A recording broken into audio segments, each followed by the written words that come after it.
Hello students, welcome back. So let's discuss the part 3 of your unit 5, that is commodification of culture. So we will discuss here case study 1, already covered 5.01 and 2. अब 5.3 में 5.3.1 हम करेंगे जिसको कि है case study. सो ये जो case study है ये बेसिकली फोकस करती है सोंगपेन कंट्री जो कि आपकी सिचुआन प्रोविंस में है चाइना में, स्पेशली जो उसका तिब्बतन एरिया है और शारखोग और उनकी बॉन मोनेस्ट्रीज़ के बारे में. ठीक है.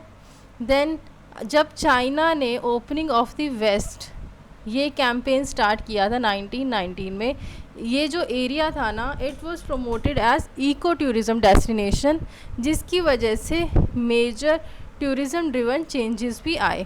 एरियाज़ जैसे कि हुआंगलोंग नेचर रिज़र्व और जैसे कि जिवाज गाय गो ये एक पॉपुलर टूरिस्ट स्पॉट्स बन गए थे आपके. फिर आपके आते हैं की areas of commodification and change. So पहला है आपका point cultural politics of place names. So इसमें क्या हुआ था, जो प्लेसेस के नेम्स थे ना ये तिब्बतन से चाइनीज़ में कन्वर्ट कर दिए गए थे, जिसने रिफ्लेक्ट किया था state lead transformation of cultural identity को. जो ऑथर्स थे इन्होंने तिब्बतन नेम्स यूज़ करे थे उन एरियाज़ के लिए जहाँ पर तिब्बतन कल्चर अभी भी इंटैक्ट था, और चाइनीज़ नेम उन एरियाज़ के लिए यूज़ करे थे जो कि अर्बनाइज हो चुके थे या फिर जो टूरिस्ट डेवलप्ड एरियाज़ थे. ठीक है. सेकंड पॉइंट पे आ जाओ, urban versus rural tourism development. तो टूरिज़्म जो थी ना वो दो मॉडल्स में डेवलप हुआ था. पहला अर्बन टूरिज़्म और दूसरा है रूरल या ethnic tourism. Urban tourism basically focus करता था मॉडर्न इंफ्रास्ट्रक्चर पे, रिजॉर्ट्स पे, सर्विसेज पे नियर सोंगपेन टाउन. और जो रूरल या फिर एथनिक टूरिज़्म था इसका फोकस बेसिकली था ट्रेडिशन को, जो आपके तिब्बतन बॉर्न कल्चर के ट्रेडिशनल है, ठीक है, नॉर्दर्न विलेजेस में उसको प्रिजर्व करना बेसिकली. सो अर्बन एरियाज़ डेवलप रैपिडली, वहाँ पर होटल्स आए, रोड्स आए, टूरिस्ट सर्विसेज आई. और जो रूरल एरियाज़ थे वो अभी भी क्या थे, they remain more traditional initially. ठीक है. Then you have market of traditional goods,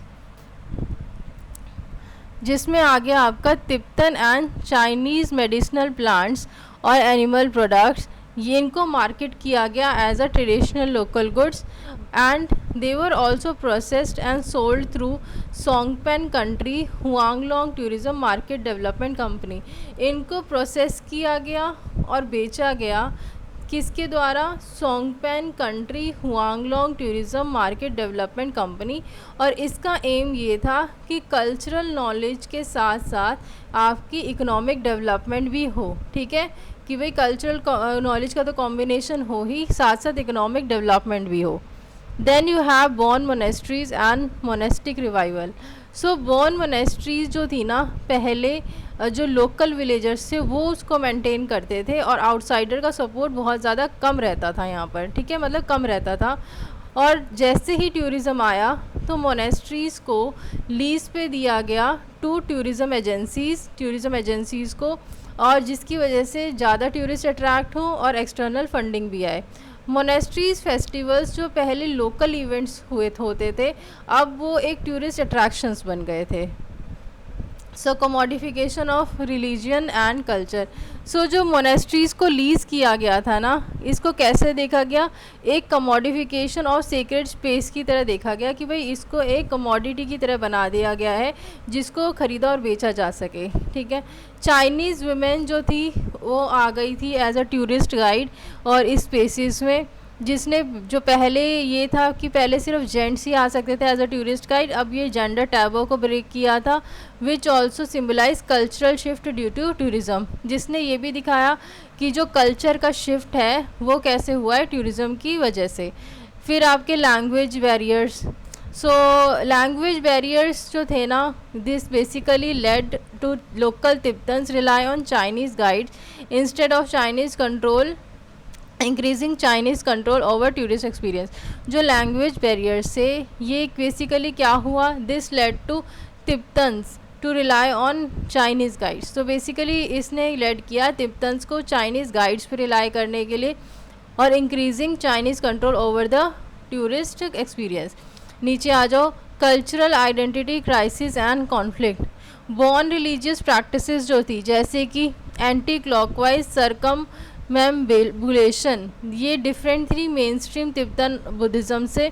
Chinese tourist जो थे वो क्या करते थे, ऑफनली जो क्या करते थे, चाइनीज़ टूरिस्ट गलती से प्रैक्टिस कर देते थे Tibetan rituals in born monasteries, जो कि फिर कंफ्यूजिंग हो जाता था बहुत ज़्यादा, ठीक है। To address this tourism agencies made subtle architectural changes. जो इस प्रॉब्लम को एड्रेस करने के लिए जो आपकी टूरिज्म एजेंसीज थी, उन्होंने कुछ जो है सब्टल आर्किटेक्चरल चेंजेस करे, जैसे कि इंसेंस कॉल्ड्रॉन्स एंड वॉशरूम्स को प्लेस करना to tourist guide movement without obvious confrontation, ठीक है। तो जैसे इंसेंस कॉल्ड्रॉन्स लगा दी, वॉशरूम कर दिए, ताकि टूरिस्ट की मूवमेंट को गाइड किया जा सके बिना कन्फ्रंटेशन के। कंक्लूजन क्या निकलता है इस केस स्टडी का? तो ये केस स्टडी ये शो करती है कि टूरिज़्म जो है it led to commodification of culture and religion. Culture और रिलीजन दोनों का ही कमोडिफिकेशन को लीड करा टूरिज़्म ने। ये बेसिकली हाईलाइट करता है tensions between preserving traditional identity and adapting to modern tourism demands. Local people जो एंगेज हुए थे टूरिज़्म के साथ in complex ways with both benefits and cultural challenges. Overall जो टूरिज़्म थी वो रीशेप करती है प्लेसेस के नाम को, रिलीजियस प्रैक्टिसेस को और लोकल इकोनॉमीज़ को, जिसने कि फिर एक्सटर्नल इन्फ्लुएंस और इंटरनल एडेप्टेशन को फिर लेके आए थे, ठीक है। तो ये सारा इस केस स्टडी 1 में है। आज मैं आपको केस स्टडी 2 करा दूँगी। चलो, टेक केयर।